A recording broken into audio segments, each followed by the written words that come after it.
My wife said, "Your mother can't come to Thanksgiving. My family thinks she's embarrassing." I replied, "You're right, she won't be there." What she didn't know was that I'd already booked first-class tickets for Mom and me to Paris. Hey Reddit, never thought I'd be posting one of these, but here we are. Throwaway account for obvious reasons. This whole situation is still fresh, and I'm honestly still processing everything that went down. Fair warning, this is going to be long, but I need to get this off my chest.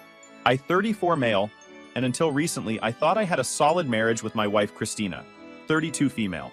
We'd been together for 8 years, married for 5, and I genuinely believed we were building something good together. I work in IT consulting, she's a marketing executive at some fancy firm downtown. We live in what I thought was our dream house in the suburbs, the whole 9 yards. But let me tell you about my mom first, because she's central to this whole mess.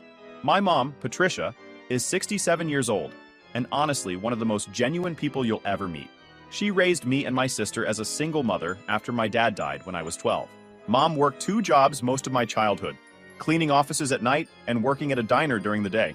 She never had much money, never got to go to college, but she made sure my sister and I had everything we needed. Mom's not what you'd call sophisticated. She speaks with a slight accent from growing up in rural Tennessee. She shops at Walmart instead of Target, and she still thinks Olive Garden is fancy dining. She drives a 15-year-old Honda Civic that she maintains meticulously, wears clothes from department store sales, and her idea of a good time is playing bingo at the community center with her friends. But here's the thing about my mom. She has a heart of gold. When my neighbor's house burned down 3 years ago, Mom was the first one there with casseroles and spare clothes. She volunteers at the animal shelter every weekend, sends birthday cards to everyone she's ever met, and would give you the shirt off her back if you needed it. She raised 2 kids who both have college degrees and decent careers, and she did it all by herself. Christina knew all of this when we got married. Hell, she seemed to love my mom at first. Mom would come over for Sunday dinners, help Christina in the garden, even taught her how to make her famous peach cobbler. Christina would post pictures on social media about what a sweet mother-in-law she had, calling Mom the most caring person she knew. But things started changing about 2 years ago when Christina got her big promotion. Suddenly, she was making serious money, running with a different crowd at work, and she started getting particular about things. She began dropping comments about how we needed to upgrade our lifestyle and started caring way more about appearances and what other people thought. The first time I noticed her attitude toward Mom shifting was at Christina's company Christmas party last year. Mom had offered to help us host a small pre-party at our house for Christina's closest work friends. Mom spent all day making appetizers, arranging flowers, making sure everything looked perfect. She was so excited to help Christina make a good impression. But when Christina's colleagues arrived, all polished, designer-dressed marketing types, I could see Christina getting tense. Mom was being her usual warm, chatty self, asking everyone about their families, complimenting the women on their outfits, just being genuinely friendly. At one point, Mom mentioned how proud she was of Christina's success and started telling this story about how Christina reminded her of her own mother, who had been a strong woman ahead of her time. After everyone left, Christina was quiet. When I asked what was wrong, she said, "Your mom is sweet, but she talks too much." Some of the stories she tells, they're kind of embarrassing, David. My colleagues don't need to hear about her bingo games or her church raffles.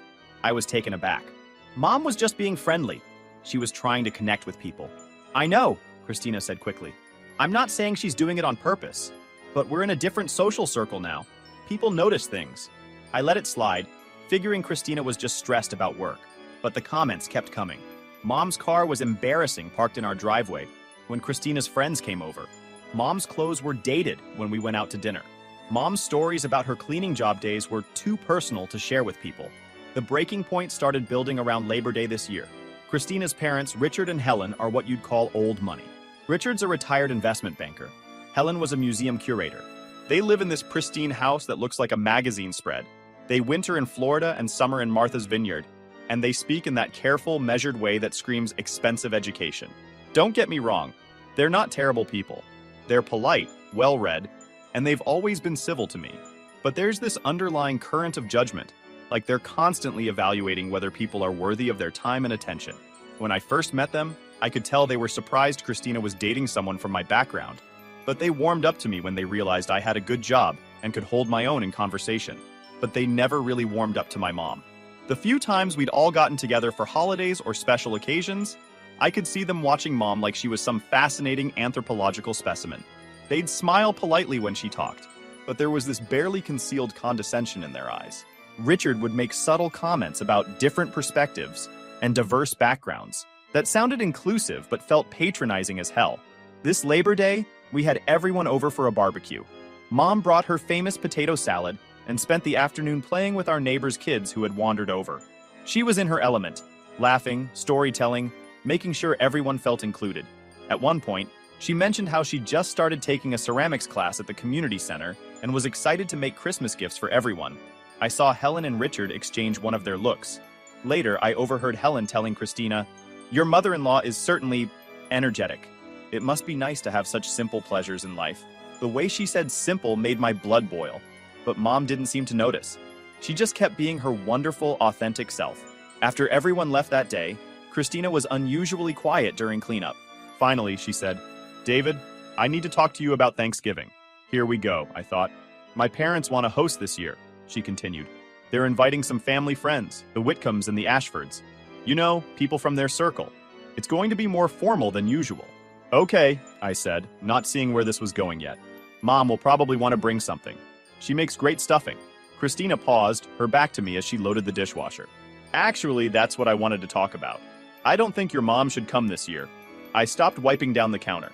What do you mean? I mean, it's going to be a different kind of gathering. More sophisticated. My parents' friends are very particular about these things, and I just think it might be awkward. Awkward for who? I asked, though I was starting to get a pretty clear picture. Christina turned around, and I could see she'd been preparing for this conversation. Look, I love your mom. You know I do, but she doesn't really fit in with this crowd. The way she talks, the stories she tells, even the way she dresses. It's going to be uncomfortable for everyone. Uncomfortable for everyone, or embarrassing for you. Her face hardened slightly.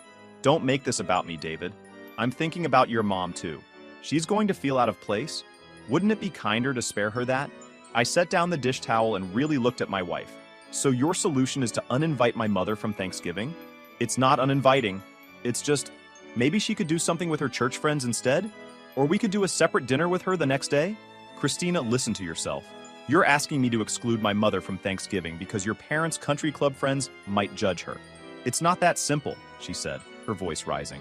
This is important for my career, David. These people know everyone in the industry. The Ashford Sun runs the biggest marketing firm in the state. These relationships matter. More than my family? That's not what I said. It's exactly what you said. We argued for another hour, with Christina trying to frame it as practical consideration, and me getting more and more pissed off. Finally, she played what she thought was her trump card. Fine, she said. If you insist on bringing your mother, I'll deal with it. But don't blame me when she feels uncomfortable and out of place. And don't blame me when my parents' friends judge both of us for it. The threat was clear. Invite my mom and suffer the social consequences, or fall in line and exclude her to maintain Christina's image. I went to bed that night furious, but also hurt. This was my mother we were talking about. The woman who had sacrificed everything for her kids, who had worked her ass off to give us opportunities, who loved Christina like her own daughter. And Christina was ready to throw her aside because she might embarrass her in front of some snobs. The next morning, I called in sick to work and drove over to Mom's apartment. She was in her little garden, tending to her tomatoes, humming some old song.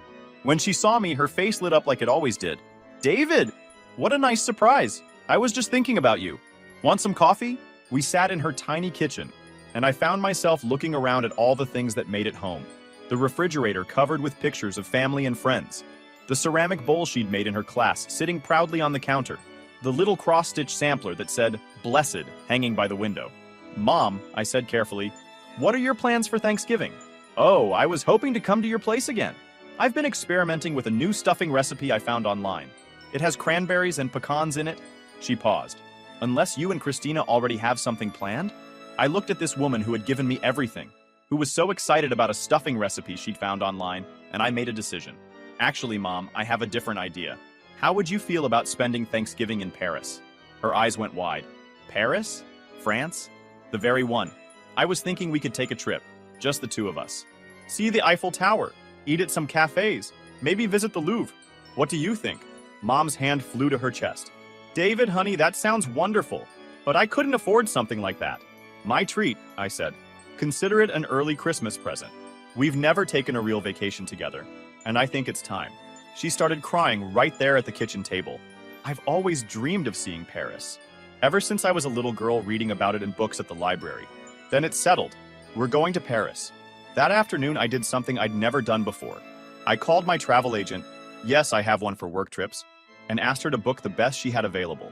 First-class flights, a suite at the Georges V, dinner reservations at places I couldn't pronounce. Money was no object. This was going to be the trip of a lifetime for my mom. When I got home that evening, Christina was in the living room with her laptop, probably working on some campaign. "How was your day?" she asked without looking up. "Good. I talked to Mom about Thanksgiving." Now she looked up, hopeful. "Oh? What did you decide?" "You're right," I said calmly. "She won't be there." Christina's face broke into a relieved smile. "Thank you, David. I know this was hard, but it's really for the best. We can do something nice with her another time."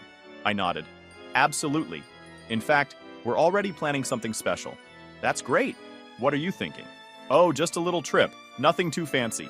She went back to her laptop, satisfied that she'd gotten her way. "Perfect. My mom will be so relieved." She was worried about how to handle the seating arrangements. I went upstairs to pack. The thing about booking a last-minute first-class trip to Paris is that it costs a fortune. I'm talking about 5 figures, easy. But I had been saving for a down payment on a bigger house, something Christina had been pushing for. Well, those savings just found a better purpose. I also did something else that night. I called my lawyer. I'd actually met Jake Morrison a few years earlier at a work conference. We'd stayed in touch, grabbing beers occasionally when he was in town. Jake specialized in family law, and while I'd never thought I'd need his services, I figured it was time to understand my options. "David, good to hear from you," Jake said when he picked up. "What's going on?" "I need some advice about marriage law, hypothetically speaking." There was a pause. "Hypothetically. Okay, shoot." I explained the situation, not the Thanksgiving thing specifically, but the broader pattern of Christina's behavior toward my family, her increasing focus on social status, and how uncomfortable I'd become with the person she was becoming. "Sounds like you're dealing with some fundamental incompatibilities," Jake said carefully. "These things happen when people grow in different directions. The question is whether you think it's fixable or if you're past that point." "Well, what if I'm past that point?" "Then you need to think about what you want your future to look like. You've got a decent asset base, but no kids, which simplifies things considerably. If you're seriously considering divorce, you'll want to start documenting things and getting your financial ducks in a row. How long does that usually take? If both parties are reasonable, a few months. If one party wants to fight, well, it can drag on." I thanked Jake and hung up, my head spinning. Was I really considering ending my marriage over Thanksgiving dinner? But as I lay in bed that night, listening to Christina sleep peacefully beside me, I realized it wasn't about Thanksgiving at all. It was about respect. It was about values. It was about the fact that the woman I'd married would rather exclude my mother than risk social embarrassment. The next morning, Christina left early for a breakfast meeting. I called Jake back. "It's not hypothetical anymore," I said.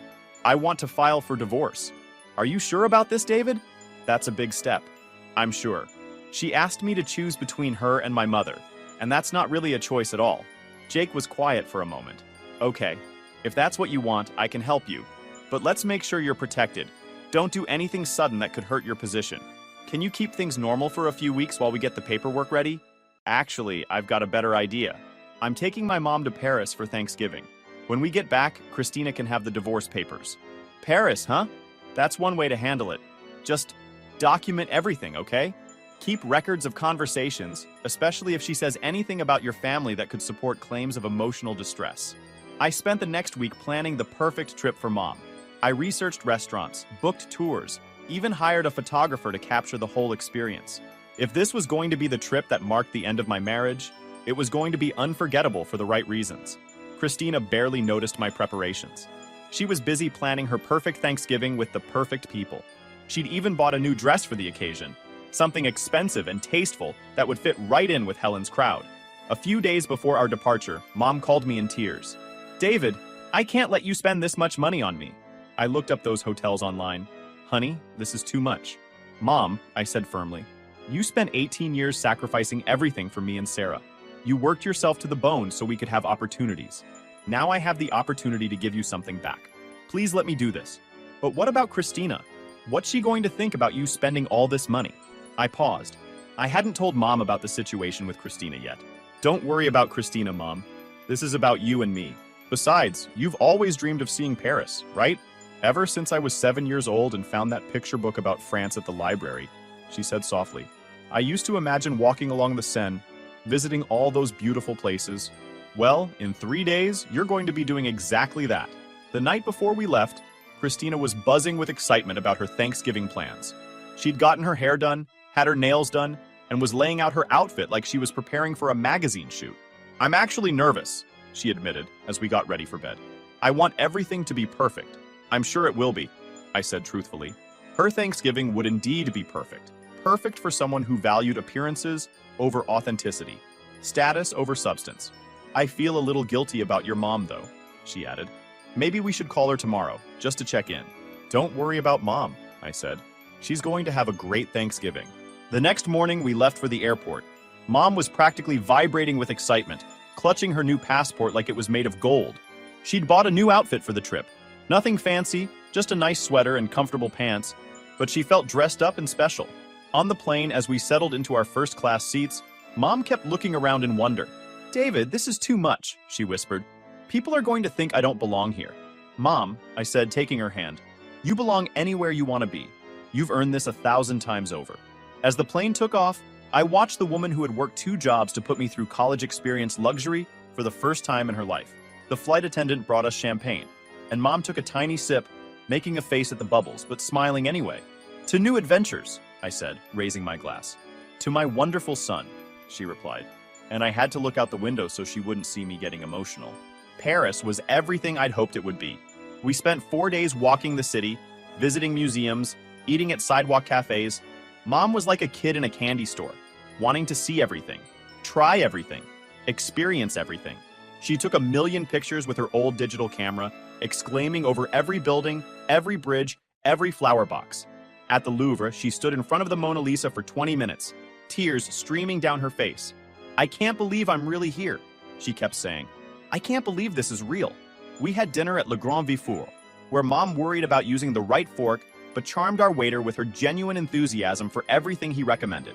We took a boat cruise on the Seine, where she pointed out landmarks like she was discovering lost treasure.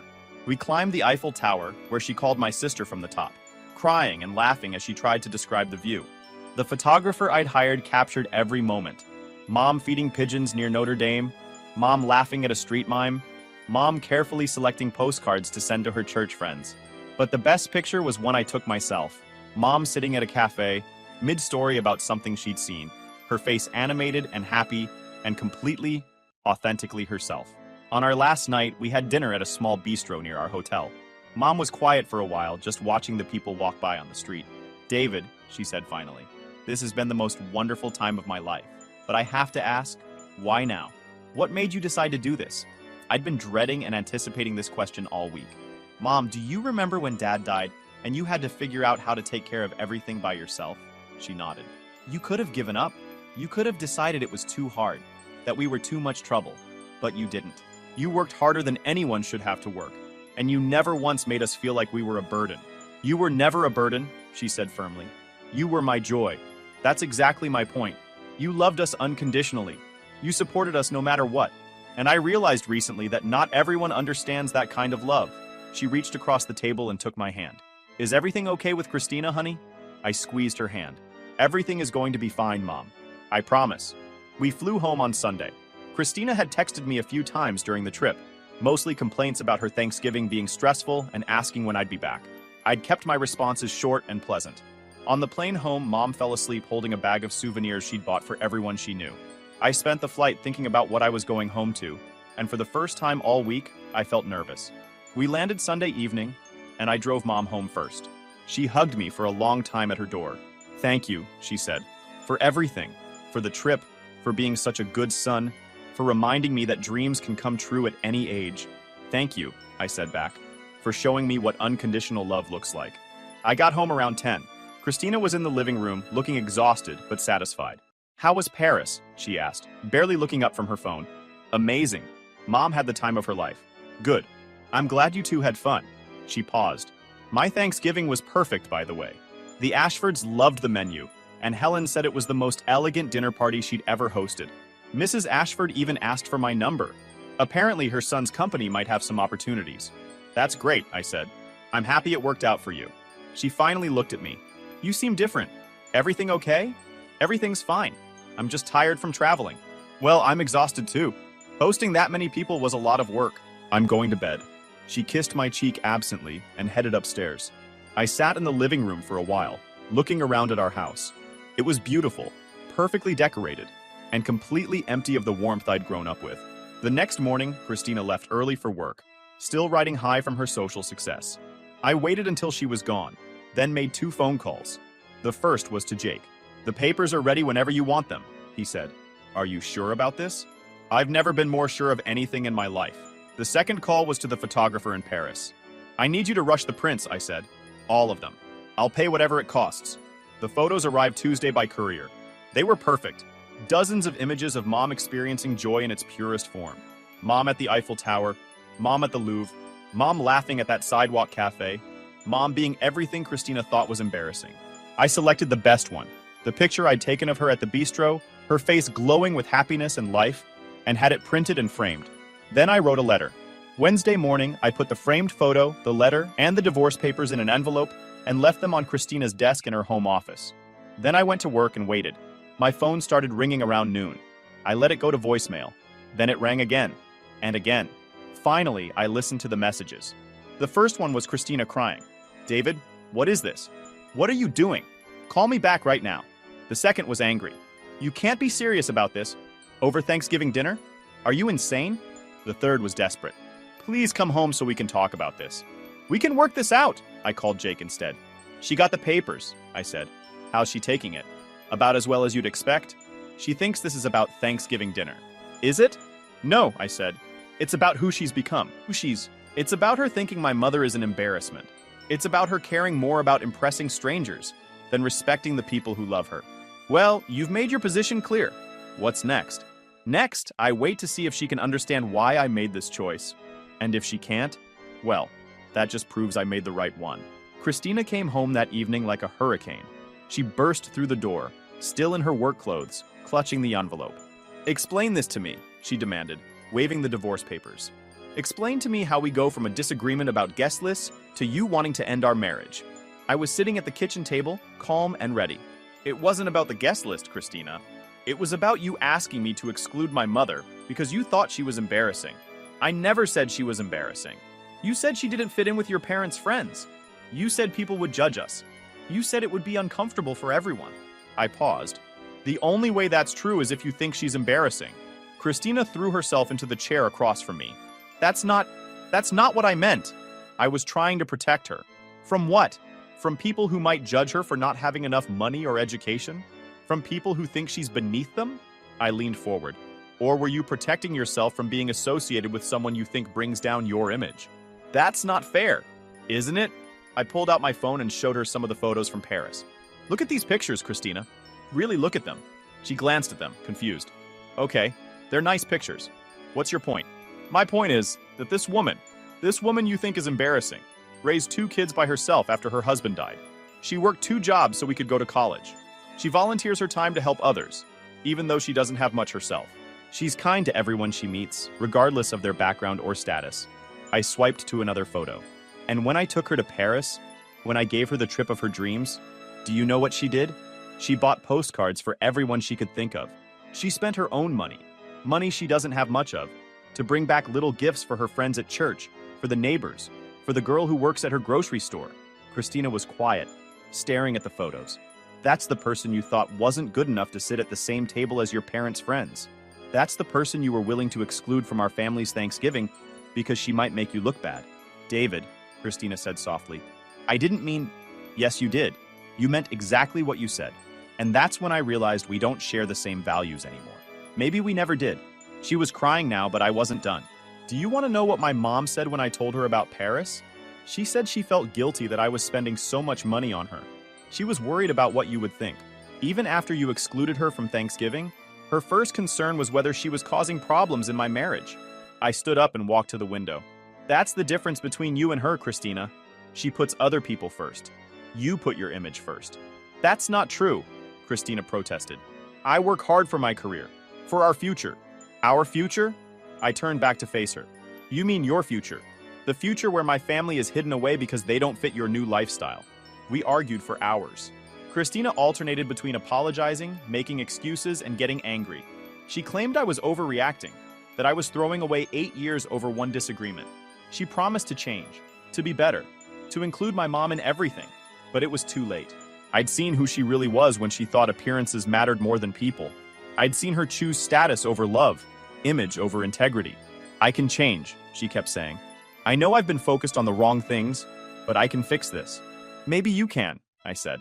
But I can't forget that you looked at my mother, the most loving, generous person I know, and decided she wasn't good enough for your Thanksgiving table. The divorce wasn't pretty. Christina fought it at first, convinced she could change my mind. When that didn't work, she got bitter, claiming I'd blindsided her, that I'd been planning this behind her back. She wasn't entirely wrong. I had been planning it. From the moment she asked me to choose between her and my family, my mom was heartbroken when she found out about the divorce. She blamed herself, convinced that if she hadn't been such an embarrassment, none of this would have happened. It took months to convince her that this wasn't her fault, that she had nothing to be embarrassed about, that the problem was never her. It was someone who couldn't see her value. But what if Christina was right? Mom asked me one day, months after everything was final. What if I really don't fit in with that kind of people? Mom, I said, the question isn't whether you fit in with them. The question is whether they're the kind of people worth fitting in with. She thought about that for a long time. Finally, she said, I guess you're right. I wouldn't want to be the kind of person who looks down on others anyway. The divorce was finalized 6 months later. I kept the house. I could afford the payments on my own. And Christina wanted to move somewhere more upscale anyway. She got remarried 2 years later to a guy from her company, someone who fit perfectly into her new world. I hear she hosts elegant dinner parties now, the kind where everyone knows which fork to use, and no one tells embarrassing stories about cleaning offices or playing bingo. I hope she's happy. As for me, I'm doing great. I date sometimes, but I'm in no rush. I've learned to value authenticity over appearances, substance over style, and I spend a lot more time with my mom. We take a trip somewhere new every year now. Last year it was Italy. This year we're planning Japan. Mom has become quite the traveler, always armed with her camera and her genuine enthusiasm for new experiences. She still lives in her little apartment, still volunteers at the animal shelter, still plays bingo with her friends. The only difference is that now she has passport stamps and photo albums full of adventures. And she knows, without any doubt, that she's loved and valued exactly as she is. The framed photo from that Paris bistro sits on my mantle now. Sometimes visitors ask about it, and I tell them it's a picture of the most important person in my life, taken on one of the best days we ever shared. Some people get it immediately, others don't. And that tells me everything I need to know about them. Looking back, I don't regret any of it. Not the divorce, not the money I spent on Paris, not the choice I made when Christina asked me to pick between her and my family. Because at the end of the day, family isn't about blood or marriage certificates. It's about the people who love you unconditionally, who support you without conditions, who celebrate your joy and share your struggles. My mom taught me that, and I'll be damned if I was going to let anyone make me forget it. So thank you, Reddit, for listening to my story. If you're dealing with someone who wants you to be ashamed of the people who love you, remember this. The problem isn't your family. The problem is someone who can't see their worth. Choose accordingly. YouTube just dropped this new hype feature. If you're hooked on this story, smash that hype button. It tells YouTube this video deserves to blow up, and it keeps even crazier stories coming your way.